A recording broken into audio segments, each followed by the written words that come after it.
Assalamualaikum warahmatullahi wabarakatuh.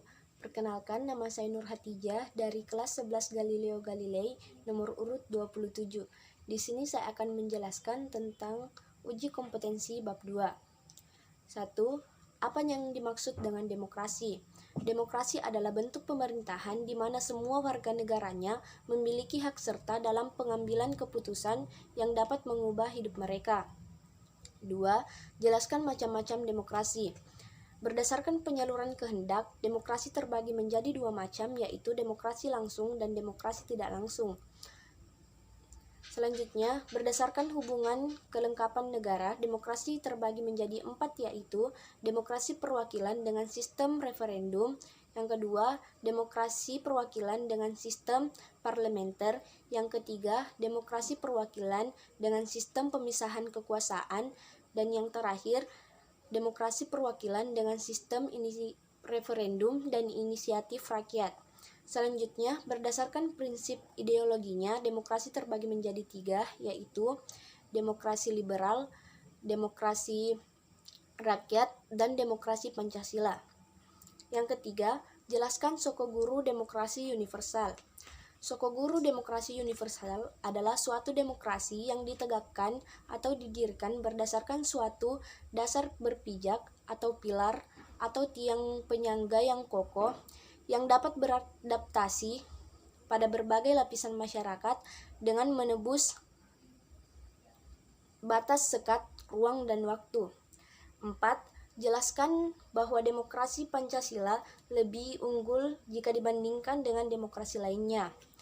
Indonesia menganut sistem demokrasi Pancasila, di mana sistem demokrasi Pancasila adalah demokrasi yang sesuai dengan kepribadian bangsa Indonesia, sehingga sangat cocok diterapkan di Indonesia. Berbeda dengan demokrasi lainnya, demokrasi Pancasila sangat menghargai kebebasan individu, tetapi kebebasan ini bukan berarti tidak dibatasi.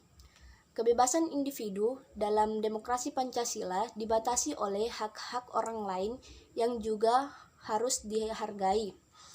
Demokrasi Pancasila berdasarkan atas ketuhanan yang Maha Esa, di mana negara Indonesia mempercayai adanya Tuhan dan memberikan kebebasan kepada penduduknya untuk memeluk agama dan menjalankan ibadah sesuai dengan kepercayaan dan keyakinan yang dianutnya. Yang kelima, buktikan bahwa negara Indonesia adalah negara demokratis baik secara normatif maupun empirik.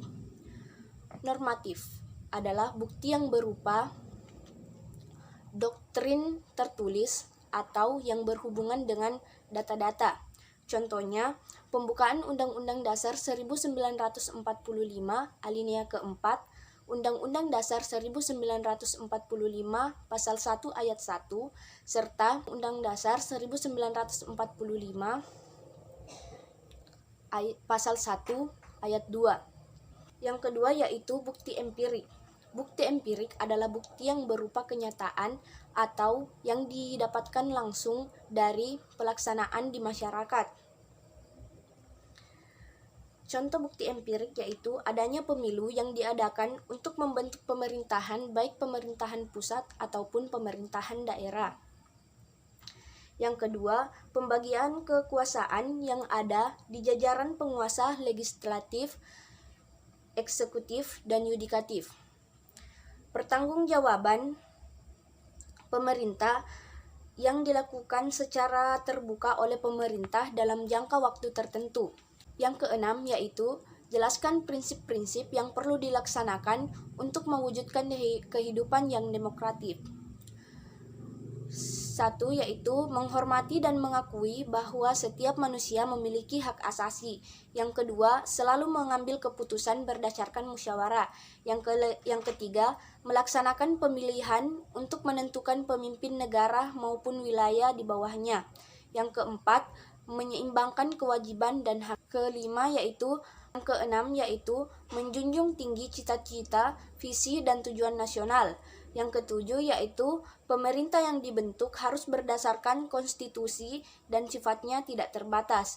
Dan yang terakhir yaitu negara diselenggarakan berdasarkan hukum, bukan pada kekuasaan semata. Sekian dari saya. Wassalamualaikum warahmatullahi wabarakatuh.